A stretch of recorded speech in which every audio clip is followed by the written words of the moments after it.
parents would have more power to choose the K-12 education that best meets the specific needs of their children and reflects the values of their families if an amendment to tax legislation recently approved by the Senate becomes law. Senator Ted Cruz proposed the amendment, which expands 529 college savings plans. The Senate and House each passed different tax bills and will need to agree on a single piece of legislation in order to send it to President Trump, who could sign it into law. The Cruz amendment would allow families to use up to $10,000 a year per child from their 529 college savings accounts to pay K-12 education expenses for public, private, religious or homeschooling expenses. The 529 accounts aren't subject to federal tax, but currently must be used exclusively for higher education expenses. Many families have found themselves increasingly at odds with a public education system obsessed with political correctness. There is less focus today on the fundamentals of educating our kids in the basics of reading,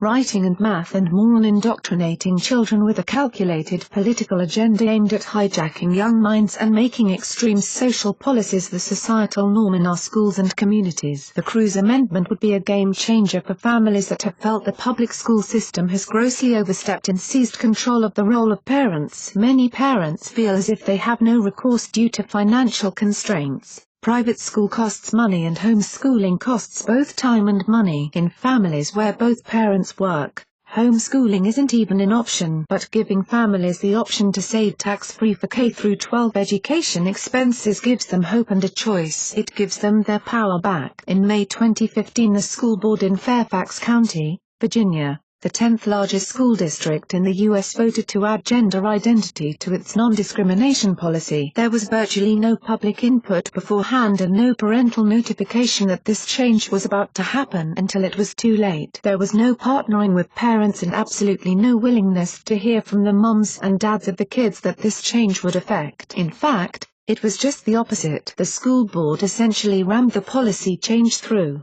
Even though outraged parents of all political persuasions voiced objections. It's ironic that a school board, which is supposed to be an advocate for children, completely shut out the biggest advocates of children, their parents. Not only did the policy pass with very little input from parents, it passed without any regulations in place to govern its implementation. The country's 10th largest school district, in the backyard of the nation's capital, was flying blind. The policy would not only allow kids to use the locker rooms and bathrooms of their choosing, based on how they identify, the controversy that gets the most media attention. It also called into question shared hotel rooms when traveling for athletic events. If a boy identifies as a girl and plays on a girls' sports team, can he share a hotel room with girls? Under the policy, such rooming on the road was not only permitted, but parents did not have to be notified. These are the types of questions parents had that nobody wanted to answer, which is an answer in itself. Worse, under the policy, a second-grade teacher could leave school for the weekend on Friday afternoon as a female and walk in Monday morning as a male, and parents would have no authority to remove their child from the classroom, without also removing the child from the school. Because transgender people have protected class status under this ruling, any attempt by a parent to opt a child out of a class with a transgender teacher is the same as opting a child out of a class because the teacher is African American, Asian or Latino. In vote-rich suburbs such as Northern Virginia, these policies raise concerns among many parents who've never been political. The objections raised by Fairfax parents eventually led to the controversial policy being put on hold,